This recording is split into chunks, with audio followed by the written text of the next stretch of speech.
Well, what's good, people? Anansi here, and welcome back to Ninja Gaiden Sigma. In the last one, we went through the moats essentially and made it over here to the elevator. I went between between sessions. I went off screen and kind of checked a couple of things.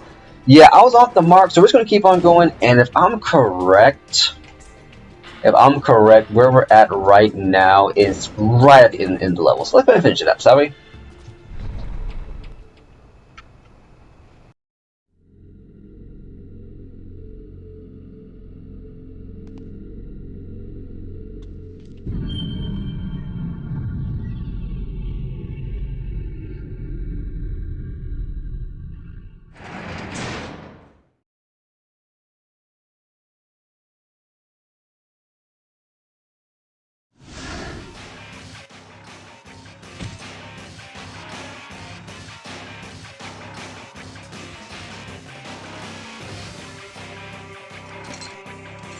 Ah, the failed protector of the Dark Dragon.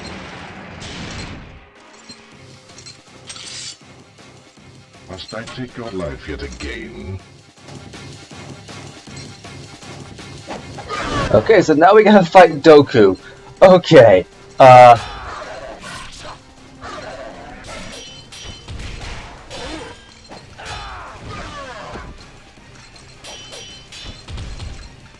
okay, not gonna lie, I don't remember how exactly I fought this guy.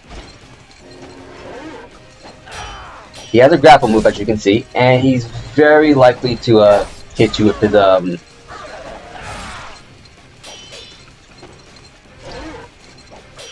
yeah, he has a grapple move, a shockwave. He'll swing his sword, and he has his rush attack. So be forewarned about that. And then there's the shockwave. So yeah, he's okay.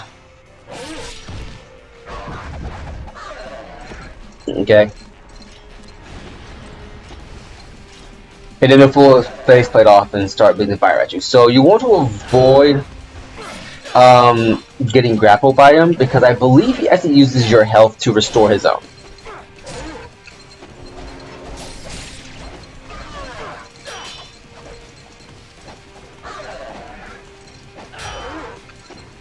And yet, this time he's not fighting the Dark Dragon Blade. So yeah, that's something to keep in mind.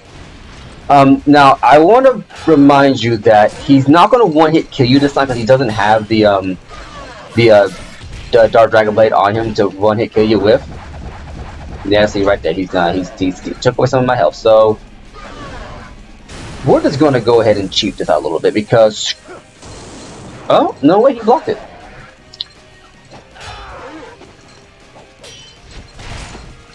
So yeah, I'm probably going to get killed here. Actually, no way, I got Talisman reverse, so we have a little bit of leeway.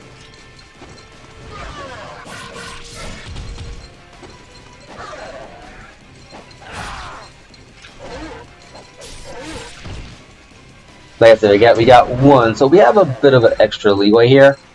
And since we took the chance to save earlier, at the very least, if we die, we can just come right back to the fight. The other thing about the Doku fight, right? I'm fighting this on the medium difficulty, on the not the easy mode, but on the if you've played an action game before, I'm playing on that kind of difficulty. So he's not too difficult, all things considered. Like, the only reason why he really beat you in the first one, like, you could feasibly actually beat him in your first encounter, back in the Hayabusa Village.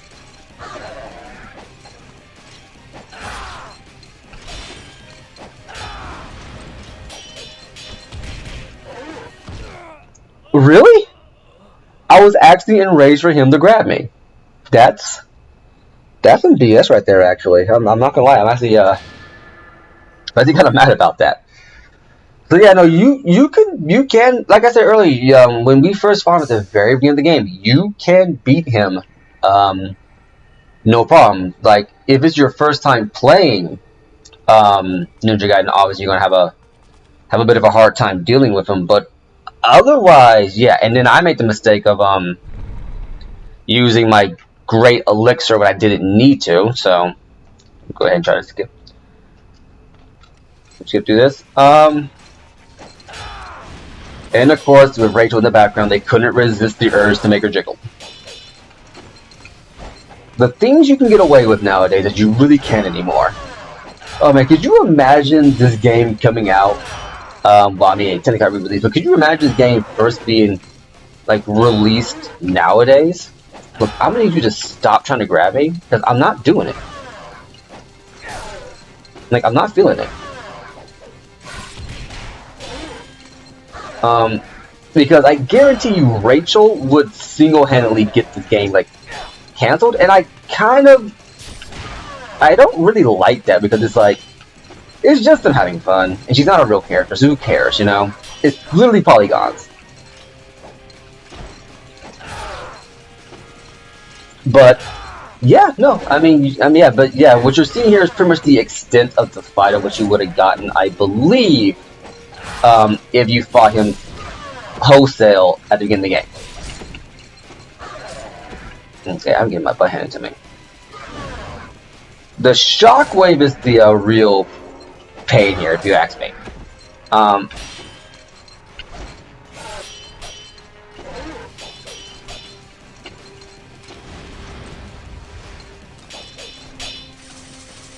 No, you don't. No, you don't. No, you don't.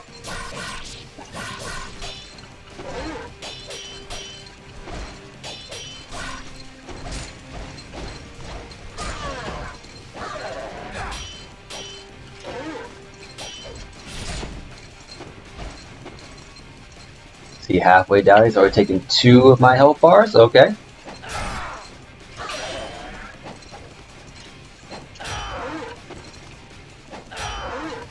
No, you don't.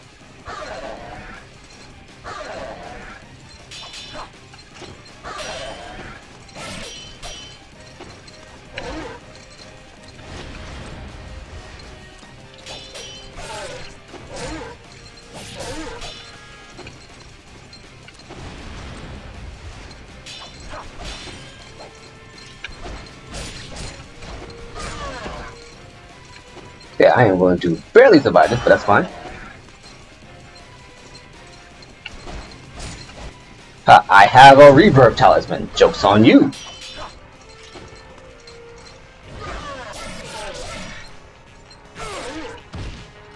Okay, I'm going to try to suck my health out. If you, I believe if you just hit the X and Y buttons at the same time, you'll be able to deal with it. Now, granted, now one more thing. No, you don't.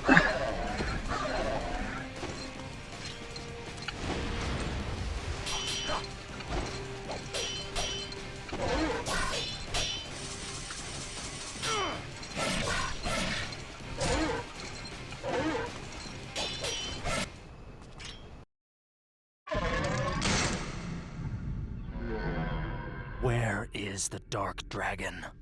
It is in the hands of the Holy Vigor Emperor, your true master. You see, young Ryu, you are not so different from us. Those of the dragon lineage like yourself draw their blood from the same ancient deities as the fiends. You, most of all, should know that your true place is at the Emperor's side. My hatred will not be so easily defeated. I will bring about the awakening.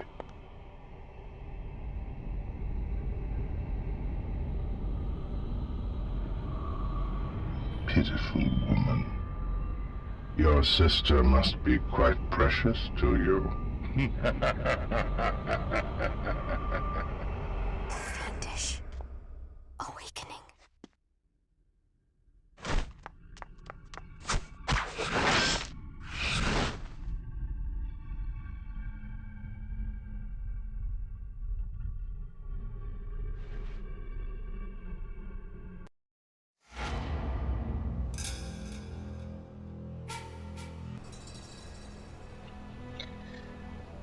And with that, chapter 13 comes to an end. Not gonna lie, I thought that this was gonna be a little bit earlier / later, but he's got to start us off with a pretty decent boss fight with Doku, Master Ninja.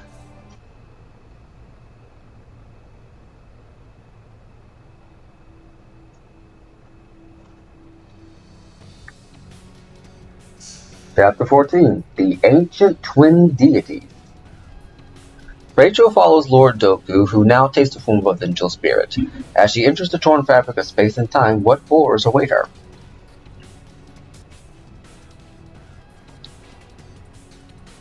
And here we are as Rachel for the final time in the game.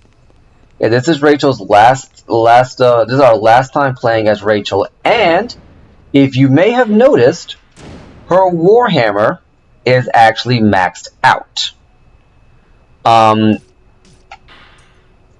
Yeah, I don't know why, but her Warhammer is indeed maxed out. So there you go. There you go with that. So now, on top of her usual skills, she now does even more damage than she did before. Now, we're back in Zarkon for some odd reason. I really don't know why. And we're chasing down Doku. Now, we were not in Zarkon when we fought Doku. We were actually in the moats outside of Zarkon. And as you can see now, the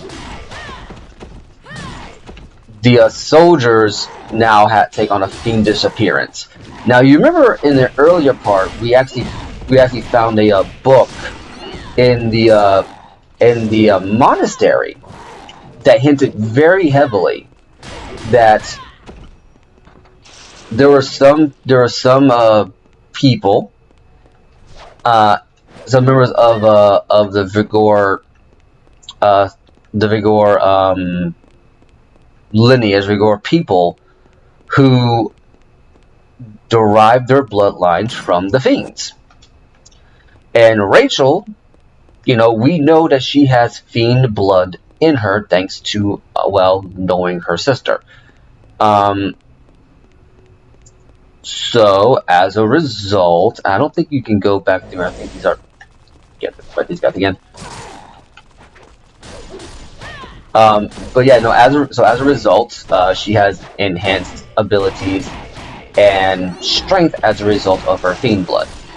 Doku pretty much let slip that, Ryu has the same deal going on with him. He has fiend blood inside him too. And the door's locked, so you can't go through here. Yeah, he let slip that, Ryu has the exact same thing going on him. So Ryu is part fiend. He can derive his powers and abilities from, some bloodline that translates back to a fiend of some kind. Which is pretty much Team Ninja's way of explaining why Ryu is so unrealistically amazing as he is. Whereas in the original games, from my memory, I don't think that was the case. I think the only thing supernatural was the enemy he was fighting. Anyway, you might recognize this spot from earlier in the game. Playing as Rachel, we are now in the Hayabusa Village. Yeah, here we are. Those teleporting rings, they did come back. They did come back and come back to plot relevance. Wasn't just a random thing they did. Now we go here and speak to Muramasa. Now remember the thing about Rachel is that you're not going to be able to upgrade your powers and abilities. Like, the real reason why the Warhammer is as powerful as it is now, as this is a new Warhammer crafted by the master blacksmith Muramasa, it is quite powerful. The only reason why her Warhammer is powerful now is because we upgraded it as Ryu. So that is one advantage to actually going out of your way to grab the Warhammer early. So yeah, we can only hold 5 of these. Might as well go ahead and just max out on these. And that'll be that for right now, because we got something coming up here. Going to go ahead and save. Again. Because if we go back across this bridge,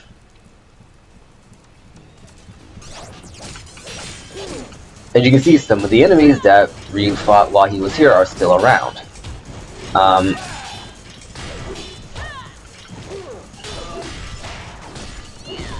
So yeah, that's the thing. If you didn't get the Warhammer with Ryu, this part with Rachel becomes significantly more difficult.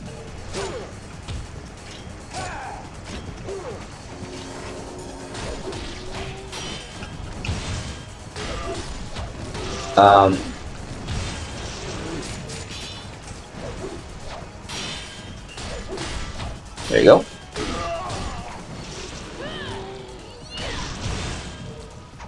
Now, I do believe you do get access to some new abilities with some new combos with Rachel, but you really want to get it just so you can have more damage with it. And I don't know why it is they don't let you, for all intents and purposes, have the ability to upgrade it with Rachel. I think given Rachel, well, I mean, I got all this earlier. I think the second time we played as Rachel, that I think what would have been more beneficial would have been to give Rachel a little bit more versatility in terms of her arsenal.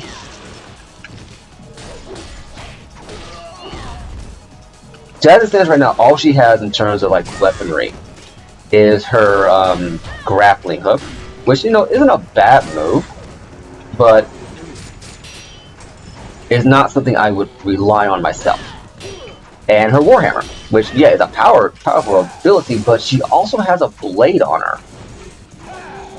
which I think is just kind of a waste that we don't use that weapon to show like a more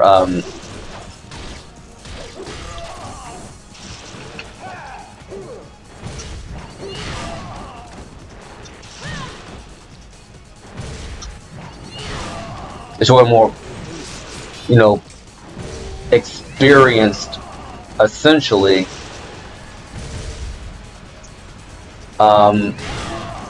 fiend hunter, which is what she's supposed to be.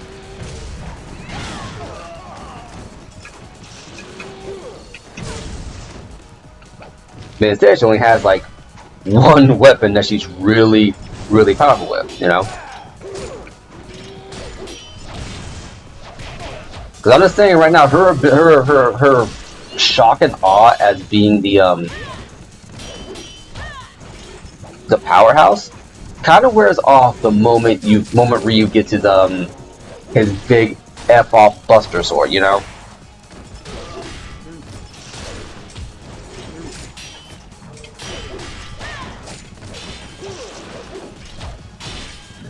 Yo, what was I getting? What was I saying beforehand? Yeah. Ooh.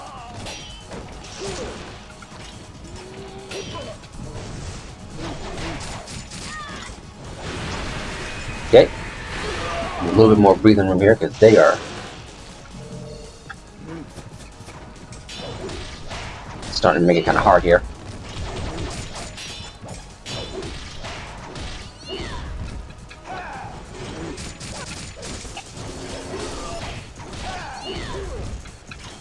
There you go here.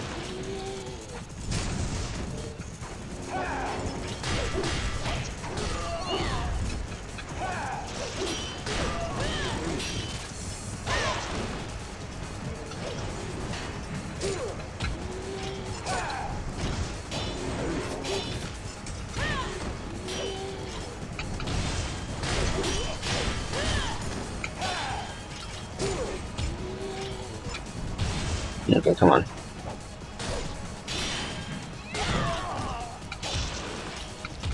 Not gonna lie, I don't really use that move very often, so I didn't know about it.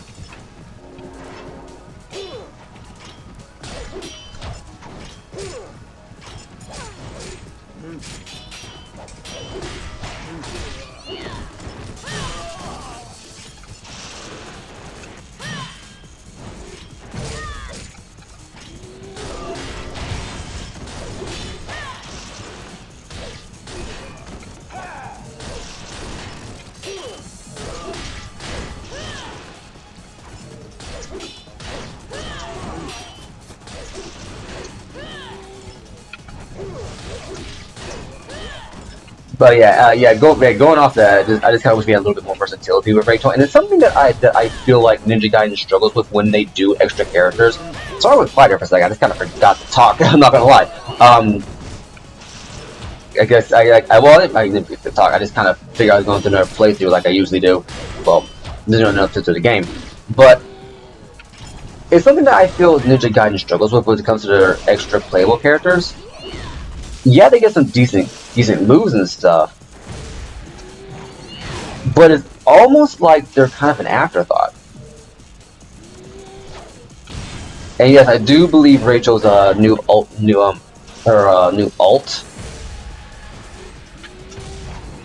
actually does do a bigger area of effect damage than beforehand. So yeah, upping it does help.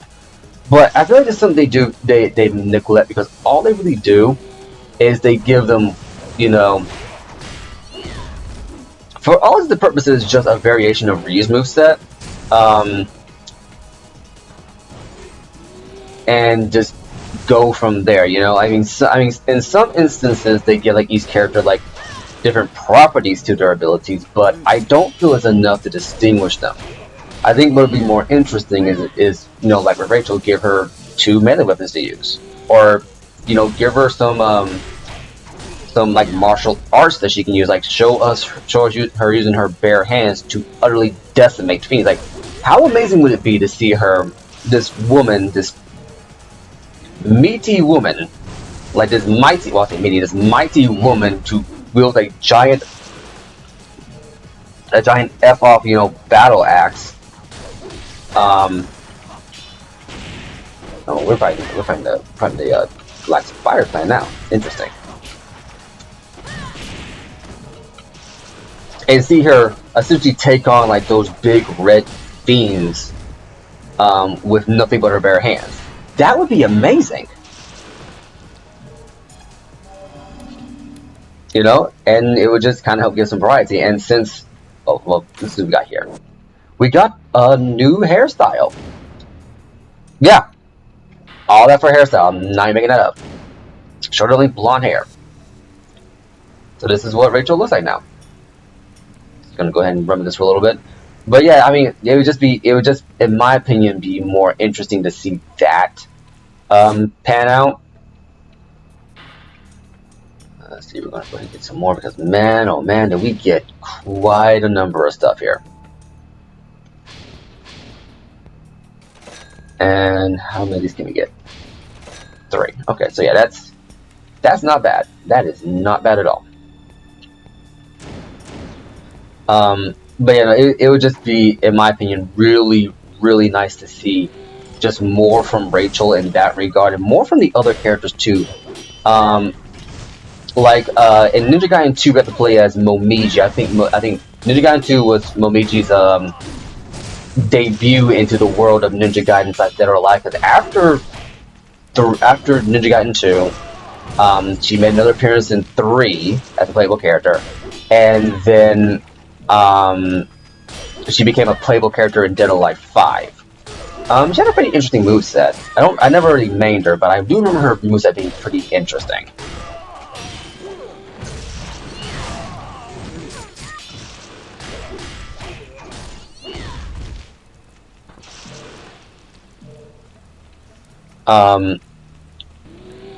But once again, she was pretty much just Ryu's lunar staff, but not as like versatile, because half her staff had like a kind of like a lantern on the end of it, and it would just been interesting to see her use that lantern as part of her combo set, you know.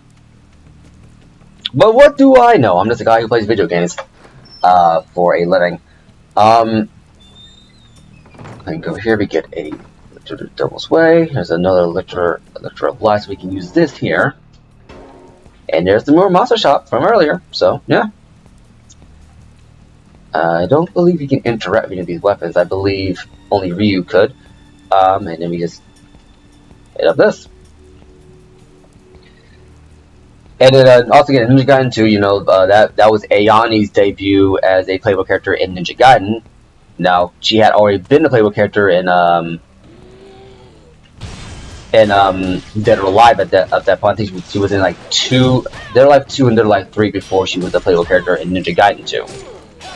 And then Ninja Gaiden 3 brought back Luigi and well, going back from there, Ninja Gaiden 2, Rachel was a playable character, and she was a much more versatile character in the game, and by versatile I mean she was just faster. And they gave her a giant FU machine gun.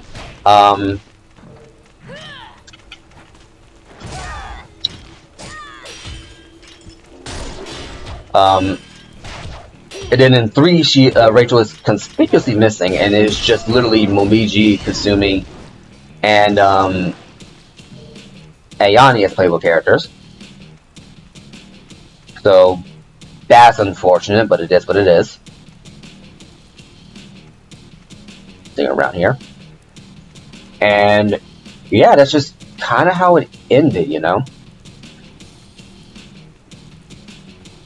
Here. Now, if we remember correctly, we have this thing here. Crack this open, and we get a mysterious stone tablet. Let's see, valuables. A tablet thought to have been made by an ancient civilization. Why it was locked inside a random stone pillar in the middle of a Hayabusa Village, I have no idea, but it was. And I would like to see if they make a Ninja Gaiden 4, bring back all the playable characters. Like a stone circle. Yeah, bring back all the playable characters. Let me put this right here. It now turns into a teleport. Yeah, bring back all the playable characters, expand their movesets, give them just a few extra weapons. Nothing too crazy. And go from there. Another Gaiden, really? Man, Rachel, you just cannot catch a break, can you?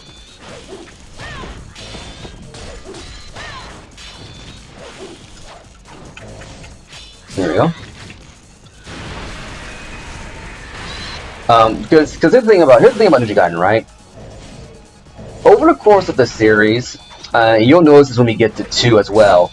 Ryu has had several different weapons that he has in his arsenal throughout the games. He just does. But as the games have gone on, ooh, look like a Wappa. Just gonna go ahead and just deal with the small fry here.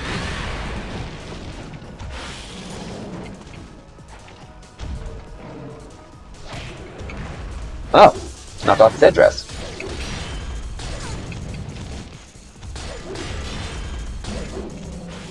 Yeah, like as the games have gone on, Ryu has gained and lost certain weapons. It'd be interesting to see those weapons that he doesn't use anymore as the games have gone on and hand them over to characters like Momiji and Ayane and Kasumi and Rachel just to give them more variety. So we're going to go ahead and we're going to save here. And let's take on Doku again.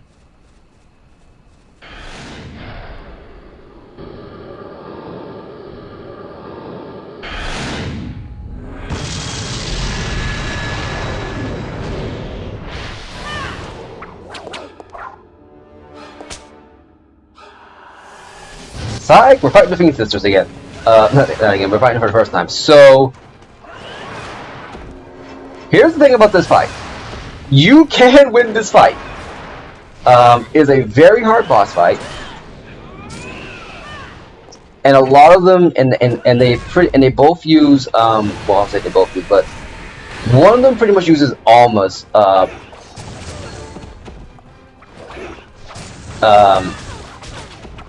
moveset, yeah, as you can see.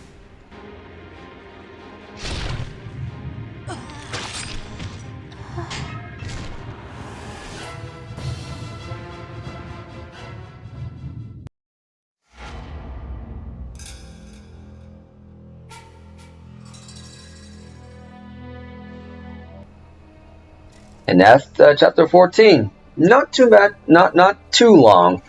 Before we head further in, I just want to bring up, yes, you can win this fight. I don't know what you get for it, but you can win this fight. I'll look it up and be in the next part. I'll definitely tell you, but you can win it. It's just really difficult, and this is one of the reasons why I said it would. Why I maintain that it would have been better to give Rachel. There's a few more weapons to use to vary her moveset because the Warhammer this is a decent weapon. Make no mistake, it's a decent weapon, but it is horrifically outclassed by faster opponents. So yeah. At any rate, I've been Anansi, you've been awesome, and I'll catch you later. Veteran Hunter.